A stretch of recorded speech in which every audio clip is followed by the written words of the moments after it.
श्रीमद्भगवद्गीता अथ एकादशोऽध्यायः। विश्वरूपदर्शनयोगः। अर्जुन उवाच मदनुग्रहाय परमं गुह्यमध्यात्मसंज्ञितं यत्त्वयोक्तं वचस्तेन मोहोऽयं विगतो मम। भवाप्ययौ हि भूतानां श्रुतौ विस्तरशो मया त्वत्तः कमलपत्राक्ष माहात्म्यमपि चाव्ययम्। एवमेतद्यथाथत्वम् आत्मानं परमेश्वर द्रष्टुमिच्छामि ते रूपमैश्वरं पुरुषोत्तम। मन्यसे यदि तच्छक्यं मया द्रष्टुमिति प्रभो योगेश्वर ततो मे त्वं दर्शयात्मानमव्ययम्। श्रीभगवानुवाच पश्य मे पार्थरूपाणि शतशोत्थसहस्रशः नानाविधानि दिव्यानि नानावर्णाकृतीनि च। पश्यादित्यान् वसून् रुद्रान् अश्विनौ मरुतस्तथा बहून्यदृष्टपूर्वाणि पश्याश्चर्याणि भारत। इहैकस्थं जगत्कृत्स्नं पश्याद्य सचराचरं मम देहे गुडाकेश यच्चान्यद्द्रष्टुमिच्छसि न तु मां शक्यसे द्रष्टुमनेनैव स्वचक्षुषा। दिव्यं ददामि ते चक्षुः पश्य मे योगमैश्वरम्। सञ्जय उवाच एवमुक्त्वा ततो राजन्महायोगेश्वरो हरिः दर्शयामास पार्थाय परमं रूपमैश्वरम्। अनेकवक्त्रनयनम् अनेकाद्भुतदर्शनम् अनेकदिव्याभरणं दिव्यानेकोद्यतायुधं दिव्यमाल्याम्बरधरं दिव्यगन्धानुलेपनं सर्वाश्चर्यमयं देवम् अनन्तं विश्वतोमुखं। दिवि सूर्यसहस्रस्य भवेद्युगपदुत्थिता यदि भासदृशी सा स्यात् भासस्तस्य महात्मनः। तत्रैकस्थं जगत्कृत्स्नं प्रविभक्तमनेकधा अपश्यद्देवदेवस्य शरीरे पाण्डवस्तदा। ततः स विस्मयाविष्टो हृष्टरोमा धनञ्जयः प्रणम्य शिरसा देवं कृताञ्जलिरभाषत। अर्जुन उवाच पश्यामि देवांस्तव देवदेहे सर्वांस्तथा भूतविशेषसङ्घान् ब्रह्माणमीशं कमलासनस्थं ऋषींश्च सर्वानुरगांश्च दिव्यान्। अनेकबाहूदरवक्त्रनेत्रं पश्यामि त्वां सर्वतोऽनन्तरूपं नान्तं न मध्यं न पुनस्तवादिं पश्यामि विश्वेश्वर विश्वरूपा। किरीटिनं गदिनं चक्रिणं च तेजोराशिं सर्वतो दीप्तिमन्तं पश्यामि त्वां दुर्निरीक्ष्यं समन्ताद्दीप्तानलार्कद्युतिमप्रमेयम्। त्वमक्षरं परमं वेदितव्यं त्वमस्य विश्वस्य परं निधानं त्वमव्ययः शाश्वतधर्मगुप्ता सनातनस्त्वं पुरुषो मतो मे। अनादिमध्यान्तमनन्तवीर्यम् अनन्तबाहुं शशिसूर्यनेत्रं पश्यामि त्वां दीप्तहुताशवक्त्रं स्वतेजसा विश्वमिदं तपन्तम्। द्या वा पृथिव्योरिदमन्तरं हि व्याप्तं त्वयैकेन दिशश्च सर्वाः दृष्ट्वाद्भुतं रूपमुग्रं तवेदं लोकत्रयं प्रव्यथितं महात्मन्। अमीहि त्वां सुरसङ्घा विशन्ति केचिद्भीताः प्राञ्जलयो गृह्णन्ति स्वस्तीत्युक्त्वा महर्षिसिद्धसङ्घाः स्तुवन्ति त्वां स्तुतिभिः पुष्कलाभिः। रुद्रादित्या वसवो ये च साध्याः विश्वेश्विनौ मरुतश्चोष्मपाश्च गन्धर्वयक्षासुरसिद्धसङ्घा वीक्षन्ते त्वां विस्मिताश्चैव सर्वे। रूपं महत्ते बहुवक्त्रनेत्रं महाबाहो बहुबाहुरूपादं बहूदरं बहुदंष्ट्राकरालं दृष्ट्वा लोकाः प्रव्यथितास्तथाहम्।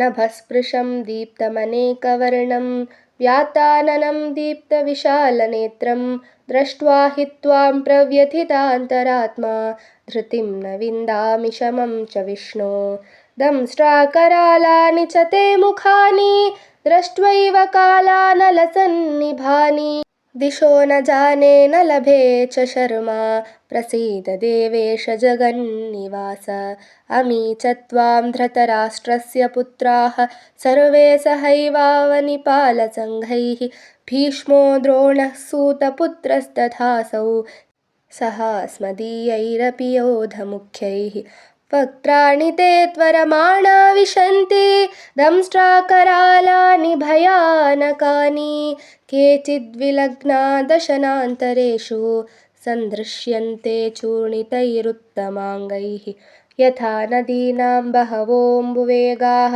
समुद्रमेवाभिमुखा द्रवन्ति तथा तवामि नरलोकवीरा विशन्ति वक्त्राण्यभिविज्वलन्ति यथा प्रदीप्तं ज्वलनं पतङ्गाः विशन्ति नाशाय समृद्धवेगाः तथैव नाशाय विशन्ति लोकाः तवापि वक्त्राणि समृद्धवेगाः लेलीह्यसे ग्रसमानः समन्तात् लोकान् समग्रान् वदनैर्ज्वलद्भिः तेजोभिरापूर्य जगत्समग्रं भासस्तवोग्राः प्रतपन्ति विष्णो आख्याहि मे को भवानुग्ररूपो नमोऽस्तु ते देववर प्रसीद विज्ञातुमिच्छामि भवन्तमाद्यं न हि प्रजानामि तव प्रवृत्तिं श्रीभगवानुवाच कालोऽस्मि लोकक्षयकृत् प्रवृद्धो लोकान् समाहर्तुमिह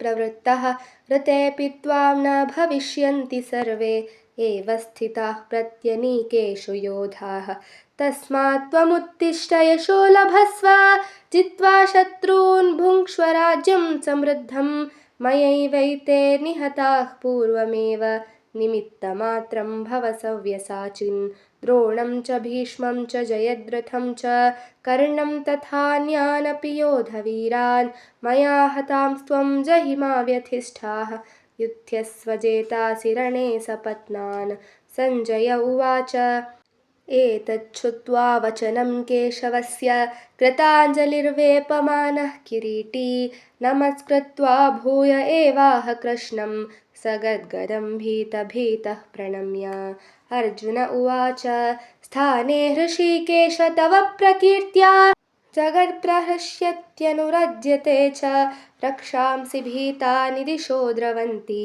सर्वे नमस्यान्ति च सिद्धसङ्घाः कस्माच्च तेन न मेरन्महात्मन् गरीयसे ब्रह्मणोऽप्यब्धिकर्त्रे अनन्तदेवेश जगन्निवास त्वमक्षरं सदसत्तत्परं यत् त्वमादिदेवः पुरुषः पुराणस्त्वमस्य विश्वस्य परं निधानं वेत्तासि वेद्यं च परं च धाम त्वया ततं विश्वमनन्तरूपा वायुर्यमोऽग्निर्वरुणः शशाङ्कः प्रजापतिस्त्वं प्रपितामहश्च नमो नमस्तेऽस्तु सहस्रकृत्वः पुनश्च भूयोऽपि नमो नमस्ते नमः पुरस्तादथ पृष्ठतस्ते नमोऽस्तु ते सर्वत एव सर्व अनन्तवीर्यामितविक्रमस्त्वं सर्वं समाप्नोषि ततोऽसि सर्वः सखेति मत्वा प्रसभं यदुक्तं हे कृष्ण हे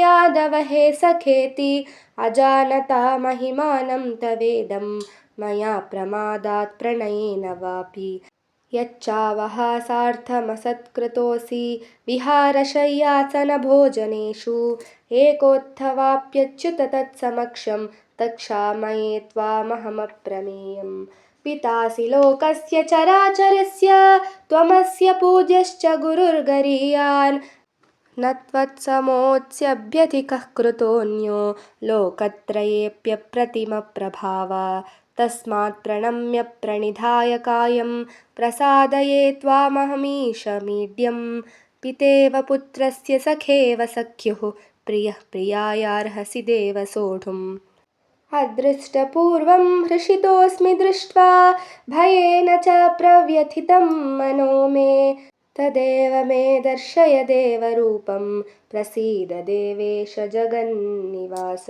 किरीटिनं गदिनं चक्रहस्तम् इच्छामि त्वां द्रष्टुमहं तथैव तेनैव रूपेण चतुर्भुजेन सहस्रबाहो भव विश्वमूर्ते मया प्रसन्नेन तवार्जुनेदं रूपं परं दर्शितमात्मयोगात् तेजोमयं विश्वमनन्तमाद्यं यन्मे त्वदन्येन न दृष्टपूर्वम् न वेदयज्ञाध्ययनैर्न दानै न च क्रियाभिर्न तपोभिरुग्रैः एवं रूपः शक्य अहं नृलोके द्रष्टुं त्वदन्येन कुरु प्रवीर मा ते व्यथा मा च विमूढभावो दृष्ट्वा रूपं घोरमीद्रं ममेदं व्यपेतभिः प्रीतमनाः पुनस्त्वं तदेव मे रूपमिदं प्रपश्य सञ्जय उवाच इत्यर्जुनं वासुदेवस्तथोक्त्वा